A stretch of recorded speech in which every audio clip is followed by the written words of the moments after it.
Welcome to Cheater Confessions. Let's get started with today's story. My name is Ethan Parker. I was 44 years old when I learned one sentence could save me from the biggest mistake of my life. At the time, I owned a home renovation company. We specialized in high-end kitchen and bathroom remodels. I had 3 project managers running the crews, which meant I wasn't swinging a hammer every day anymore. I spent most mornings checking job sites, approving estimates, and making sure everything stayed on schedule. Life was steady. I thought it was about to get even better. I had been engaged to Vanessa for 11 months. We had been together for nearly 4 years, and our wedding was exactly 3 weeks away. Most of the planning was finished. The venue was booked.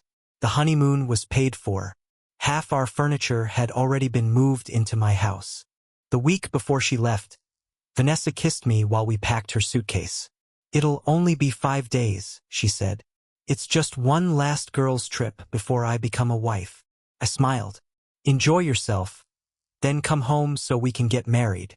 She laughed. "I always do." The trip was to Cancun, Mexico, with 3 friends from work. The first day she sent pictures of the beach. The second day she barely answered. By the third day, every conversation felt rushed. "I'll call you later," she'd say. Later never came. I noticed, but I didn't chase. If someone wanted space, I gave it to them. Friday evening. I was sitting on my back patio going over invoices when my phone buzzed. I glanced down. The message stopped me cold. "I've had my fun. Now I'm ready to be a wife." I read it twice, then a third time. There wasn't a single question in my mind about what she meant. People don't describe sightseeing or drinking margaritas as having their fun before becoming a wife. I leaned back in my chair and let the silence settle. Then I typed one sentence. "Don't come home expecting a wedding." I hit send. Less than 30 seconds later, my phone started ringing. "Vanessa." I watched it vibrate across the table until it stopped. It rang again. I ignored that one too. Then, another message came through. "Ethan, that's not what I meant. Please answer." I didn't. Instead, I opened my laptop. The wedding venue answered on the second ring. "This is Richard." "Richard?" I said calmly. "This is Ethan Parker. I need to cancel my wedding reservation." There was a long pause. "Are you sure?" "I'm sure." By midnight, the venue was canceled. The caterer was canceled. The photographer was canceled. The honeymoon reservation was canceled. When I finally went to bed, I wasn't wondering whether Vanessa would explain herself. I was deciding how long it would take to change every lock on my house before her flight landed Sunday afternoon. By 8 o'clock Saturday morning, a locksmith had finished replacing every lock on my house. I changed the garage code, disabled Vanessa's access to the security system, packed every box she'd brought over during the past year. Clothes, shoes, cosmetics, picture frames. Everything went into my detached garage. Nothing was damaged. Nothing was thrown away. It just wasn't staying inside my house. Around noon, my phone buzzed again. It was Vanessa. This time, she left a voicemail. "Ethan, please answer. You're overreacting. We need to talk before you do something stupid." I deleted it without listening a second time. An hour later, another voicemail arrived. "I'll explain everything when I get home." I deleted that one too. If the explanation only came after getting caught, I wasn't interested. Sunday afternoon came. Her flight landed just after 3 o'clock. At 4:30, my doorbell rang. I looked through the camera. Vanessa stood on the porch wearing sunglasses, dragging 2 expensive suitcases behind her. She looked relaxed, confident, like she expected one difficult conversation before everything returned to normal. I opened the door, but stayed in the doorway. She smiled. "There you are." I didn't smile back. "The wedding's canceled." Her smile disappeared. "What? You heard me." She laughed nervously. "Ethan, stop. I'm not joking. You actually canceled it? Every part of it." She stared at me. "You can't be serious." "I've never been more serious." She took one step forward. "Can I come inside?" "No." Her eyebrows pulled together. "Ethan, this is my home, too." "No, it was going to be." Silence stretched between us. Finally, she sighed. "The text wasn't what you think." I folded my arms. Then tell me what it meant. She hesitated. I was just saying I had fun on vacation. I looked her straight in the eyes. Then why didn't you write that? I don't know. No. She frowned. What do you mean, no? I asked you a simple question. What exactly was the fun? She looked away. The beach, the clubs, spending time with my friends. I nodded once. So, why did you send that sentence instead of saying you couldn't wait to come home? She didn't answer. Instead, she stepped closer. I made a bad joke. I shook my head. No, Vanessa. Bad jokes get explained immediately. You spent 24 hours trying to think of an explanation. Her face tightened. You're being paranoid. Before I could answer, another voice came from the driveway. Vanessa. We both turned. One of her coworkers, Lauren Mitchell, had just pulled up. She climbed out of her SUV carrying a beach bag Vanessa had accidentally left behind. Lauren smiled at first. Then she noticed the suitcases, the tension, the untouched engagement ring still on Vanessa's hand. Lauren said awkwardly. Vanessa's eyes widened. Lauren, now isn't a good time. Lauren looked between us.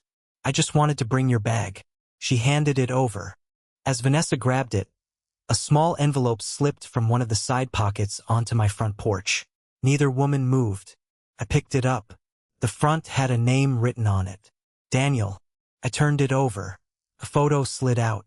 Vanessa and a man I didn't recognize standing on a beach together, both of them smiling. I looked at Lauren. She swallowed. Ethan, Vanessa told you, didn't she? Lauren closed her eyes for a second. I thought she'd tell you herself. That was all I needed. I turned back to Vanessa. Who is Daniel? She didn't answer. I asked you a question. Her voice dropped. It wasn't serious. I gave a short laugh. I didn't ask if it was serious. Another silence. Then she whispered it. It happened once. Lauren quietly backed toward her SUV, realizing she shouldn't be there. I looked at Vanessa one last time. Take your things. Ethan, we're done. Please don't throw away 4 years over one mistake.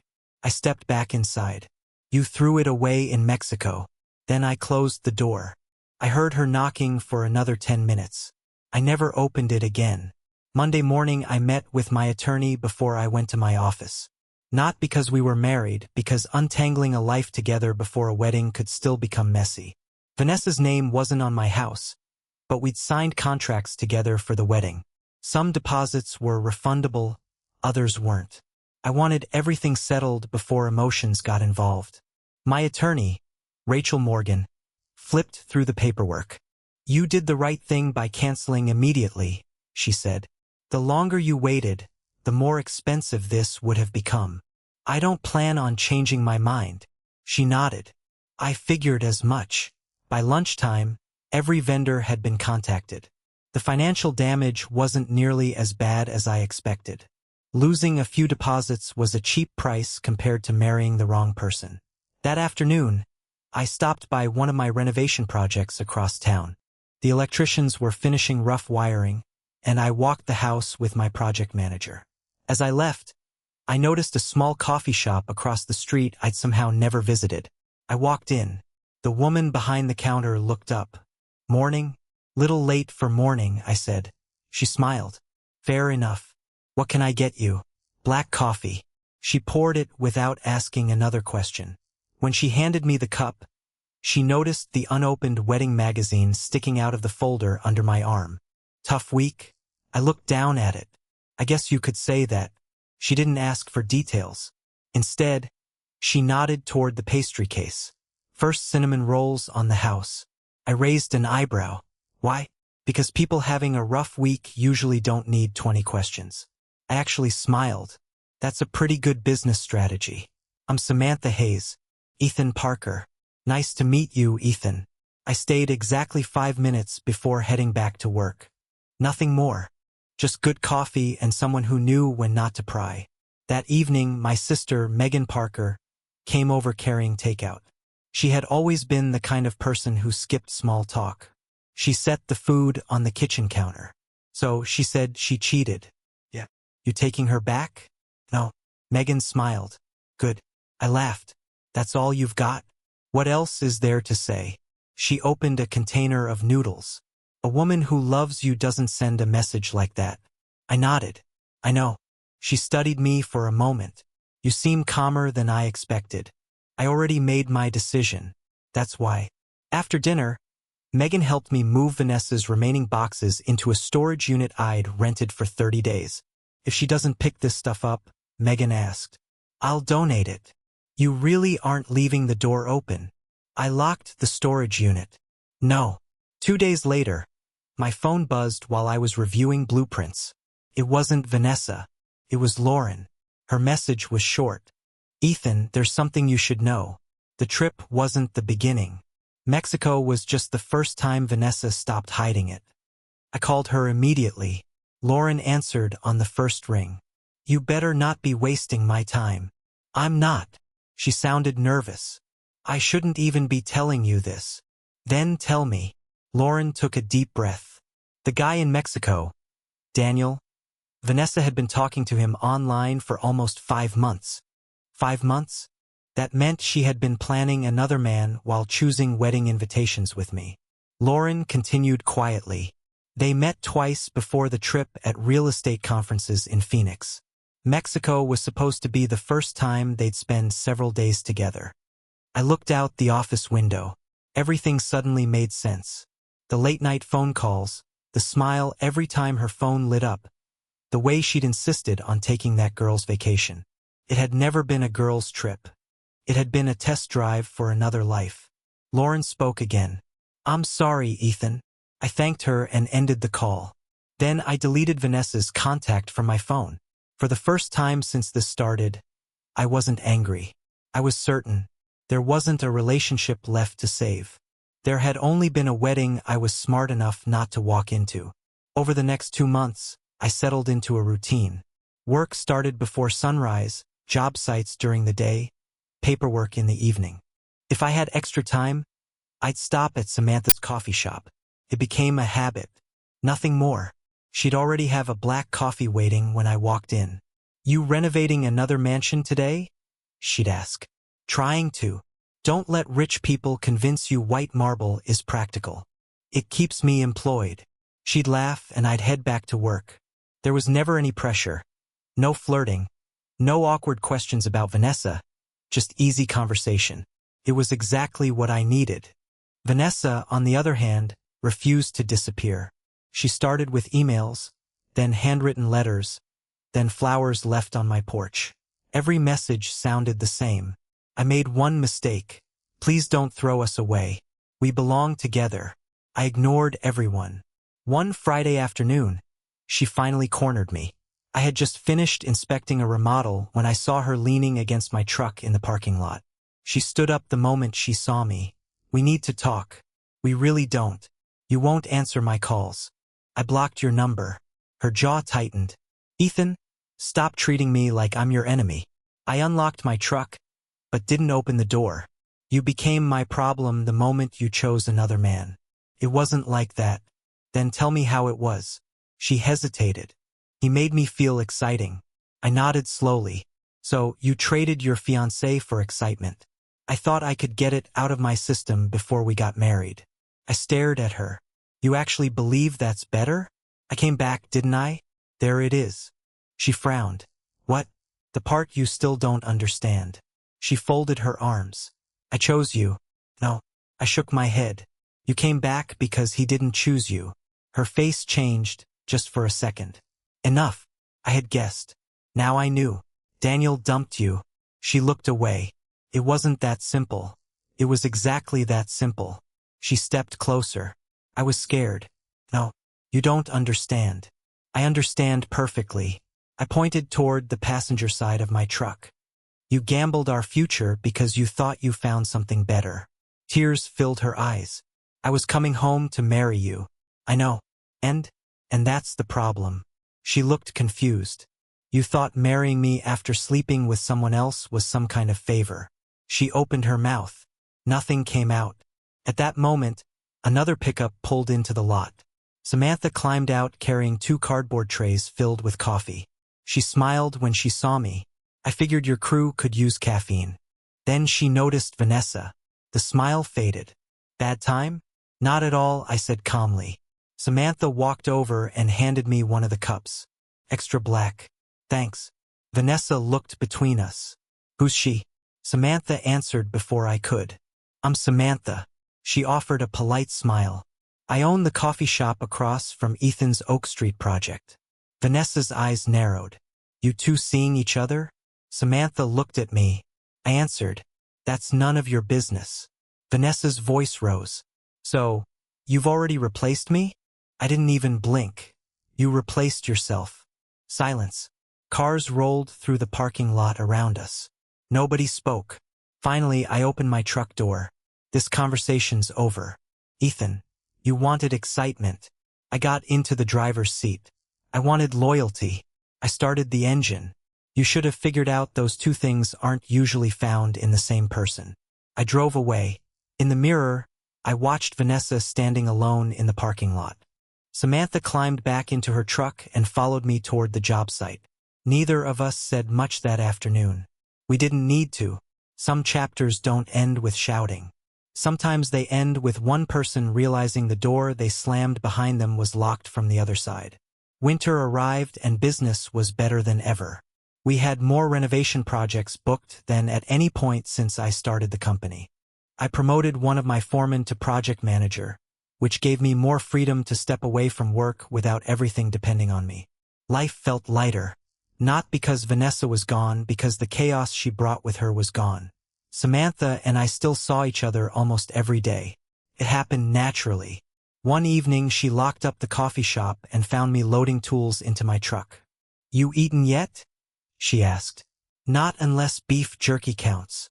It doesn't. She smiled. I know a diner that's still open. Dinner turned into 2 hours of conversation. She told me she'd open the coffee shop after her parents retired. I told her about starting my company with one pickup truck and a borrowed trailer. She never asked about my money, never asked about my house, never asked what I could give her. She only wanted to know who I was. 3 months later, we officially started dating. We kept it quiet. No social media, no announcements. The people who mattered would find out when they found out. One afternoon, Megan walked into my office carrying coffee. So, she said with a grin, Samantha, what about her? I like her. So do I. Megan laughed. I haven't seen you smile this much in years. Before I could answer, my phone buzzed. Unknown number. I almost ignored it. Instead, I answered. Ethan? Vanessa's voice came through immediately. I know you blocked me. I did. So don't hang up. You've got 30 seconds. She took a shaky breath. I've been thinking. I believe you. I made the biggest mistake of my life. I know. I want another chance. There isn't one. You haven't even heard what I came to say. I don't need to. I'm different now. I leaned back in my chair. No, Vanessa. I am. No. Silence. Then she asked quietly, how can you be so sure? Because people who change don't spend months trying to erase consequences. She didn't answer. I continued. You don't miss me. I do. You miss the life you threw away. Her breathing caught. You've got that coffee shop girl now. I smiled to myself. You've been asking about me? I've heard things. I bet you have. Her voice cracked. I thought after a while you'd calm down. There it was. The sentence that explained everything. She never believed I'd actually leave. She assumed time would weaken my resolve. It had done the opposite. You underestimated me. I loved you. If you loved me, Mexico would have been a vacation. Another long silence. Finally, she whispered, Daniel left 2 weeks after we got back. I know. You knew? I know a lot more than you think. She began crying. I lost everything. I kept my voice even. No. You traded everything. I ended the call. The next weekend, Samantha invited me to meet her parents. They welcomed me like they'd known me for years. Driving home afterward, she reached across the center console and took my hand. You've been quiet. I was just thinking. About Vanessa? I shook my head. No. What then? How peaceful life feels when you're with the right person. Samantha smiled without looking away from the road. I was hoping you'd say that. A month later, I sold my old house. Too many memories, too many ghosts. Samantha and I bought a place outside town with a large workshop behind it. Standing in the empty living room on moving day, I looked around and realized something. For the first time since that text from Mexico, I wasn't rebuilding anymore. I was simply living. Almost a year passed. The wedding date that never happened came and went without either of us mentioning it. Samantha and I had built something solid. No games, no guessing. If something bothered one of us, we talked about it that day. One Saturday morning, I was assembling shelves in the workshop behind our new house when Samantha stepped into the doorway holding a small white envelope. You should probably look at this. I wiped the sawdust off my hands. What is it? She smiled. I figured you'd want to open it. Inside was a sonogram. For a second, I just stared at it. Then I looked back at her. Seriously? She nodded, smiling wider. 12 weeks? Pulled her into a hug. You just made this the best day I've had in years. She laughed. I was hoping you'd say that. Life kept moving. Then, 3 weeks later, the past found my address. I pulled into the driveway after checking a job site and immediately recognized the silver SUV parked outside the gate. Vanessa stepped out before I even shut off my truck. She looked different, less polished, less confident, like life had finally stopped giving her easy answers. I've been waiting, she said. I can see that. I just want 5 minutes. You've got 2. She nodded. I've done a lot of thinking.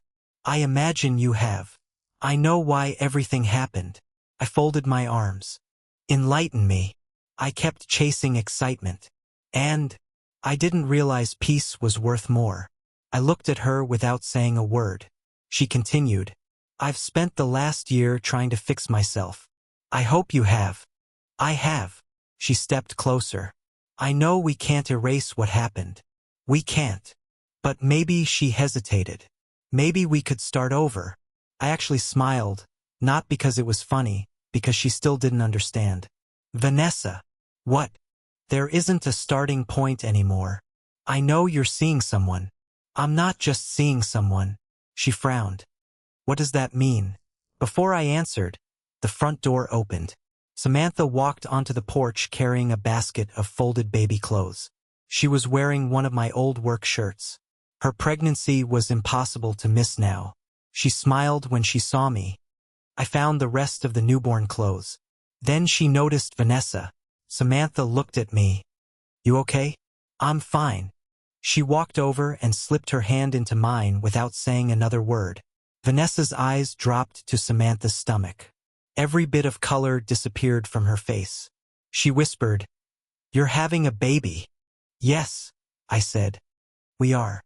For several seconds, nobody spoke. Finally, Vanessa looked back at me. You've really moved on. I moved forward. Tears filled her eyes. I thought, I know what you thought. She swallowed hard. I thought if I gave you enough time, you'd forgive me. I shook my head. You never lost me because of one vacation. She looked confused. You lost me because you believed I'd always be waiting. Samantha squeezed my hand. I continued, You weren't looking for a husband. What do you mean? You were looking for a backup plan. That hit harder than anything else I'd said. I could see it in her face because it was true. She lowered her head. I'm sorry, Ethan. I believe you. She looked up hopefully. But being sorry doesn't rebuild trust. I opened the gate. I genuinely hope your life gets better. She nodded slowly. Then she turned around, got into her SUV, and drove away.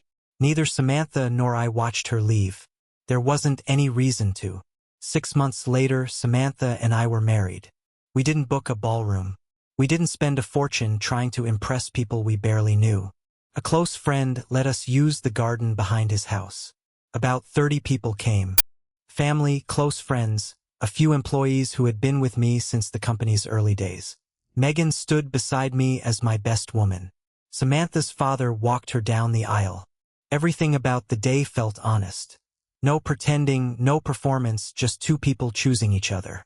3 months after the wedding, our son, Eli Thomas Parker, was born.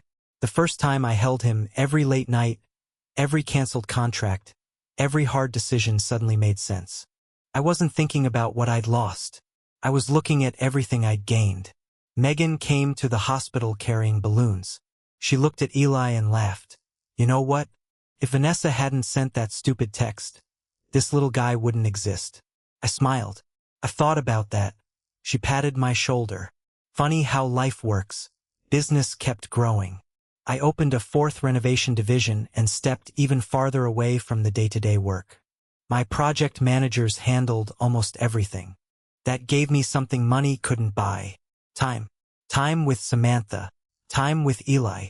Time for a life I actually wanted to live. Almost a year after Eli was born, I stopped at a grocery store on my way home. As I reached for a carton of milk, I heard someone say my name. Ethan. I turned around. Vanessa. She looked older than I remembered. Not because of age, because disappointment has a way of showing itself. She noticed Eli sitting in the shopping cart. He's beautiful. Thank you. I heard you got married. I did. She nodded. I'm glad things worked out for you. I appreciate that. She looked like she wanted to say more. Instead, she asked quietly, do you ever think about what would have happened if I hadn't gone to Mexico? I answered honestly, no. Her eyebrows lifted. Not anymore. She looked down for a moment. I think about it every day. I believed her, but it didn't change anything. I hope you find what you're looking for, I said. She gave me a sad smile. I had it. Neither of us spoke after that. There wasn't anything left to say. I wished her well and walked toward the checkout without looking back. That evening, Samantha and I sat on our back porch while Eli slept inside. The sun was setting behind the trees, and the only sound was the wind moving through the yard. Samantha rested her head on my shoulder. You seem thoughtful. I was remembering something. What? The text. She laughed softly. The famous text? Yeah. Samantha smiled. Best message you ever received? I looked toward the house where our son was sleeping. Years earlier, I would have called it the worst message of my life. Now I knew better. It saved me, I said. Samantha looked at me. I almost married someone who saw commitment as something she could put on hold whenever a better opportunity came along. She squeezed my hand. And instead, I smiled. Instead, I found someone who never made me compete for my own place in her life. That was the difference. Vanessa wanted the freedom to chase excitement and expected stability to be waiting when she came back. Samantha chose me from the beginning, every single day. Looking back, canceling that wedding wasn't the hardest decision I ever made. It was the smartest. Sometimes a man doesn't win by fighting for a relationship. Sometimes he wins by having the strength to walk away before it becomes a marriage he'll spend years trying to escape. Thank you for watching.